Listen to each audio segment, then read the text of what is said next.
This is Fragmented Reality, a digital bulletin podcast designed to bust the buzzwords that dominate enterprise technology. In this episode, Daniel Brigham shares a clutch of eggs, each containing an industry buzzword, with Natalie Sidwell and Karthick Sriraman from customer data platform provider Segment. Okay, Nat, so if I can ask you to open up the first egg, please. Which colour are you going to go for? Okay, I'm going pink. Going pink. And digital evangelist. Oh, wow. Digital evangelist, then. So, would either of you call yourselves digital evangelists? I don't No, I don't. Door to door trying to spread digital things, so maybe not. But. So what would you say digital evangelist sort of means to you in terms of what do they do in a company, and does a company need a digital evangelist? So I've worked at a previous company where we had one, and he was actually really useful in speaking to customers and really telling like the high level story of it. And I always felt like that was quite a good role to have at a company. Yeah, I think when you're trying to maybe shift cultures and maybe shift cultures to be more digital, it may be a role that could be very helpful because you need somebody who can excite others about digital technologies and whatnot. And yeah, it could be a role that could work very well for that. Is it something that perhaps has become a slightly sort of negative byword because people think of them as somebody who do a lot of talking but maybe not a lot of doing? Was that your experience of it, Nat, or? So they don't have much accountability in an organisation. So they go, often to events and talk to magazines, and they do all of the it's like almost a side to marketing now that they do. So it is very closely aligned with that. So yeah, I can understand why some people think that a role that's maybe not needed. I think at Segment we could benefit from it because it's an area that people don't understand very well. It's like a new sort of space in the market, and so you could probably use it for that, although eventually maybe it becomes one of those things where people are just talking and going for lunch with everybody and getting to know people, which is a fairly nice job if you're quite outgoing. And I suppose it also matters how genuine you are as a digital evangelist. If you're just out there posting stuff on LinkedIn all the time, just sharing stuff without any meaning, it doesn't make so much sense. There are people out there like that. Yeah. But then there's some folks who are just at the core very interested in the digital world and every small things that are happening there. They find out before the next 1,000 people do, right? Yeah. So if you're genuinely interested about that, then I think it could work very well for you. Sure, but is it something that's aspirational for either of you two, though? No, not for me. Maybe for you, because you're technical. I admit, I like the that pieces of it, but I wouldn't consider that as the main role. But I do like some functions of that to incorporate in my role. Sure. You'd stick it on your business card then. I don't know about that. Great. Maybe more like tech enthusiast than evangelist. I think it's the word evangelist. It sort of sounds like somebody that seems a little bit too pushy in some ways. Have a exact purpose. Whereas it's very a bit of a fluffy word. I suppose it's quite Californian, I suppose, the word, isn't it? Yeah. You might imagine someone with a ponytail who's over Steve 50 Jobs and being like an evangelist. Somebody. Can everybody be an evangelist? I think probably, yeah. If you put it on your LinkedIn, if you decide you are, then you are. Yeah, that's the problem. Great. So maybe moving on to number 2. If Karthik, you want to choose the second egg, what colour are you going to go for? Yellow. All right. What have we got? Let's see. We have blockchain. Blockchain there. Oh wow. So. Yeah. So Karthik has sighed and Nat has laughed. So what does that mean then? What does that tell us about blockchain? Well, it's one of these things that it feels like it's me trying to be applied for everything, but it seems to be not working in most places. Sure. That's what I feel when I look at blockchain most times. There's various applications of it, but nothing great emerging out of it yet. Is that applied across all industries, you think, or do you think blockchain needs to kind of be narrowed down to have more of a focus of where it can work? Well, I think it's just in that phase now. I think there will be a category formation that will come out of it. They're just in that phase at the moment. So. Because it already feels like it's been a term that's been around for many years, but really it's in its infancy still as well. So Yeah. where do you think it can take? Where do you think it can help with transformation? I don't know. I think it's. I actually don't understand it. Yeah, so we should I probably have. skip this one. Yeah. I had a friend who worked in blockchain about 4 years ago, and I said, what is blockchain? Can you explain it to me? And she explained it, and I was like, no, not getting that. Can you say it again, maybe in layman's terms? And then she said it, and I'm not getting it. And I sort of came to the conclusion that she didn't really know what it was either. Yeah. And Well, which so is that's the problem. with sums it. up what buzzword pretty well, then, doesn't it? I suppose. Yeah. And so maybe one that you've got a Yeah. little bit more familiarity with, then, if you want to choose one there, Nat. Digital transformation. Oh, wow. Right there. Yeah. Oh wow, you've leant forward there slightly. Yeah. Definitely Take it not away. that one. I think this is a pretty good one, to be honest. I think the more companies decide to go through that process, I think it's great. I think otherwise you're just kind of coasting in that maturity, and you never really go through or never really leapfrog into a transformation, right? So I think adopting that for organizations, I think it is pretty key and useful. It's quite sort of an umbrella term, I guess it's become. So in practice, what has it meant for you, digital transformation? How has that been applied? For segment? Yeah. Yeah.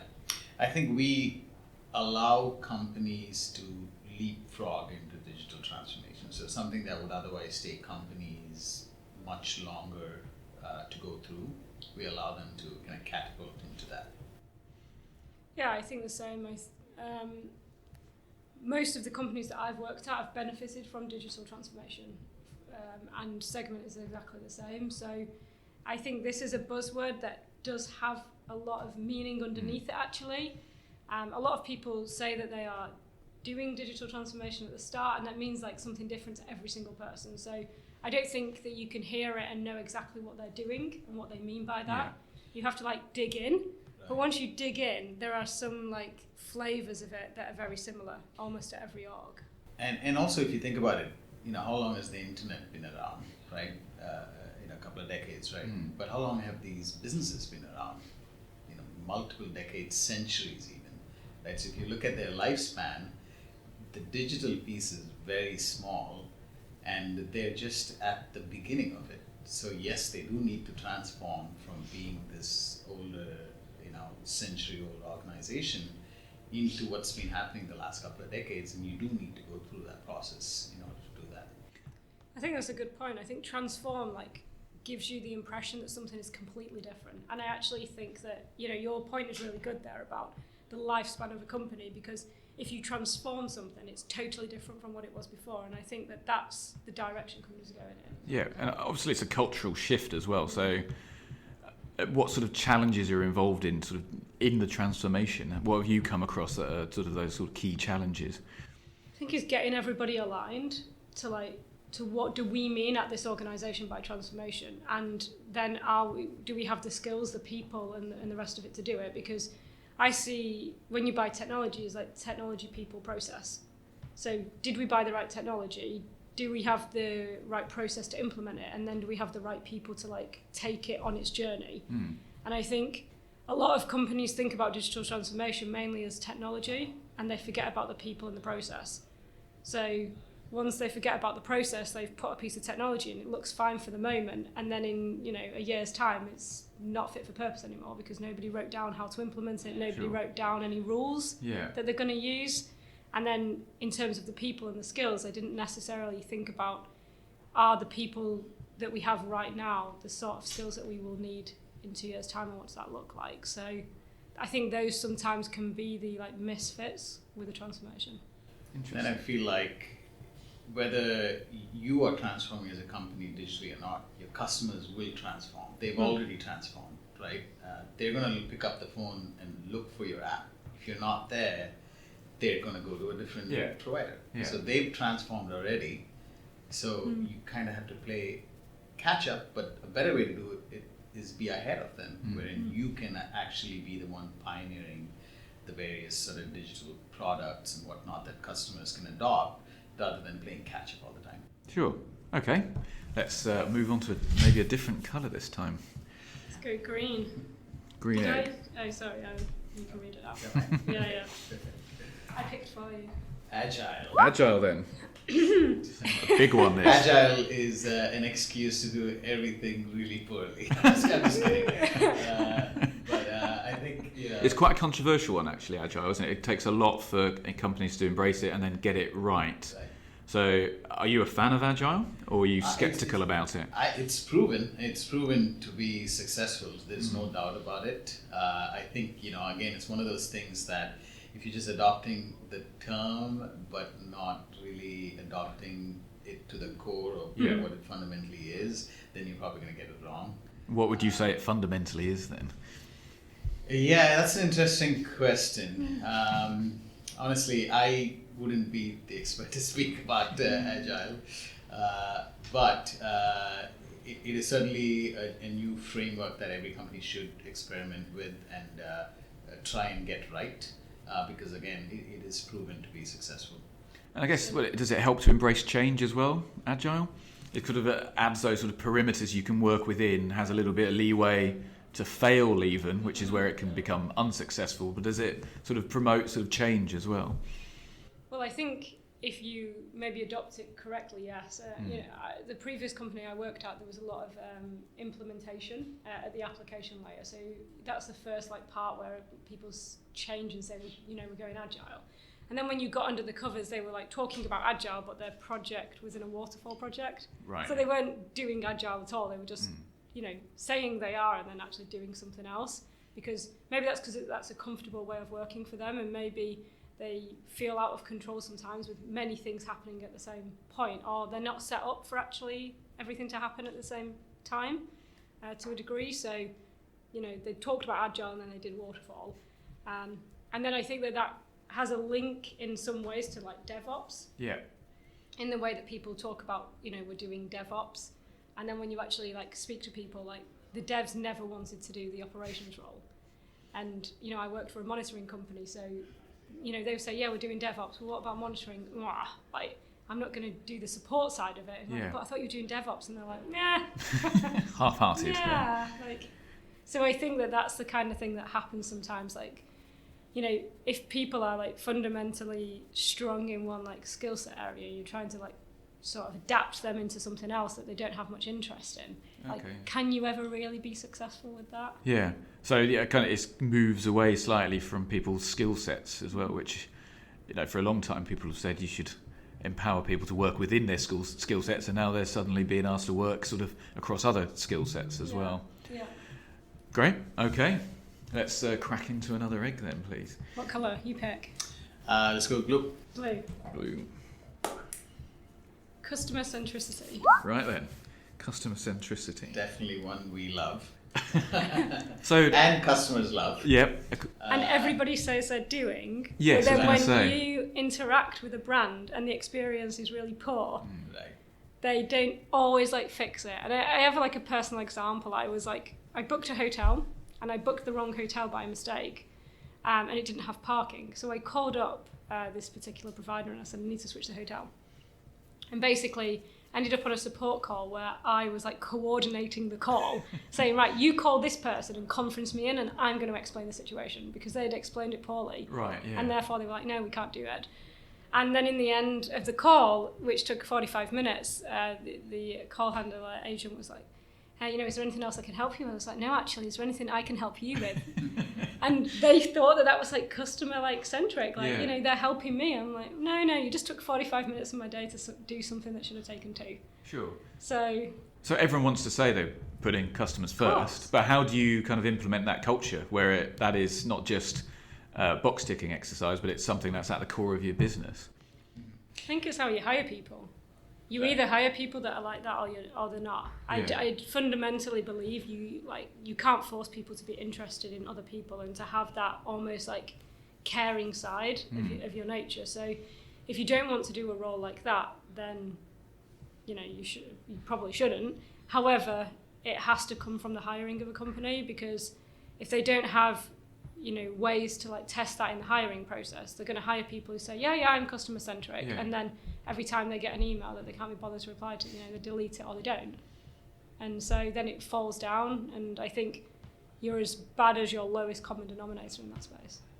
And I think like these frameworks like agile, etc., you could almost make customer centricity a framework by itself, where you can have your products built around the concept of customer centricity, your teams built around it, your marketing, every function has to follow a customer centric model. And I think some companies are doing that really well without necessarily putting a framework around it. But in many ways, it can carry over to like every single piece of your organization, that making sure that each one of those are customer centric. Great. Okay. Let's maybe go into the final one then. I'm not sure what number we're on now. I've lost count. The fifth one? 5, yeah. So you pick.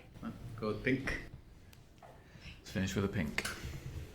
This feels a bit like snooker. Yeah. Like, which ball are you going for? I'm going to go for the pink ball. All right. Future of work. The future of work. Amazing. Wow. So let's head into the future then. Yeah. What is it going to look like in 10 years' time? What's the working environment going to look like in 10 years' time? Yeah, it's an exciting topic, obviously. I think COVID, interestingly forced this shift on us. I think a lot of people wanted to experiment with the future of work, but we couldn't because it was just causing a lot of disruption. Sure. But now we have the perfect platform to experiment with the future of work, right? Like, what does that look like? We're learning a lot of things that are not working now already, and we are also learning some things are working. I think the ones that I find really interesting is like what happens to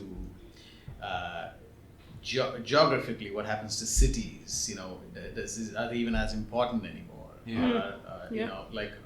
So those sort of like economic centers is one that I'm really curious to see what happens to them. Whether the value of them goes down quite a bit. If you had to make a prediction, what do you think? On that, I think there will be a shift. I think we're already seeing that in a matter of months. Give it years, it is absolutely going to shift, right? But that aside, there's just a lot of question marks. We just don't know. Sure. Maybe we'll find out that it doesn't work either, and we all have to be in one space, and things are just much better with that, right? Like, we just don't know, Tend to disagree. I think fundamentally, like, people are people, and they have to interact with others. And there's a reason that people move to a city like London, like as cosmopolitan as it is, and you can do everything on your doorstep till 3 a.m, 4 a.m. You can do anything that you want at any time. And actually, I feel like people have moved into like instant gratification, and a city like is set up for that, and anywhere else is not. And so I think people had this like idealistic like vision of like working from home and like going downstairs in the morning, getting their coffee, like being at their desk, like having all this free time. And now we've got all this free time to do what? And actually we don't even have as much free time, because you spend all your time having half an hour conversations that normally would take 2 minutes, and like not having as much fun. And so I don't think that it will last. I genuinely think people will like decide, not companies will decide, people will decide that they want to like interact and come back. Yeah. However, I do think Zoom will continue to rule the world. Like, it'll rule the world in like just a different form. Like, I genuinely believe like companies like Zoom are, are the next Amazons. Right. Yeah, I mean, I kind of look at it as like emails and sending greeting cards and letters, right? Yeah, we lost a lot of fun by not sending letters and greeting cards. But so am I not getting a card for my birthday tomorrow? Like, is that what you're telling me? It'll be an e-greeting card. Oh my goodness. I can't put that on my like mantelpiece. So personal, aren't they? E-greeting cards. So I mean, I think we lose a lot of good along the way, but it'll still shift. I'm not necessarily saying it is the best spot to get to, but I feel like the shift is bound to happen. Do you not think it's like the book market? How people had a Kindle, like I've never used a Kindle in my life, and I just would not read a book on a Kindle, like. Yeah. I mean, again, I feel like unfortunately, there's just a lot less readers now than there were before. So that's probably one of the good things we've lost, which now I think a lot of the good things we do gain back. We go full circle and we gain back. So maybe we will. I don't know what it's going to take form like, and it will come back to it. But along the way, I think we're going to lose some of the things that we just do today, and then come back to the good at the end of it. So you think nostalgia will take over eventually? Yeah, there'll be some parts that will come back, but some parts we just forever lose. Yeah. Like we so. It's interesting to think of going to the office as nostalgic. Yeah. Now. But like certain like styles of homes or like carpets or hairstyles or things like that, people ridicule them, and then they're all of a sudden they're back. Right. You know, shoulder pads were back for a while, and my mum was like, I used to have a jacket like that, and I'm like, oh. So what you're saying is 2021 is going to be people going to the offices with perms and shoulder pads. Then. Yeah. That's what we've got to look forward to. Yeah, exactly. Like they do that in California already, right? Absolutely. Great. Well, on that note of shoulder pads, then I think that's a wrap. Thank you very much both for joining us on Fragmented Reality. Yeah, thank you so much for having us. Thank you very much.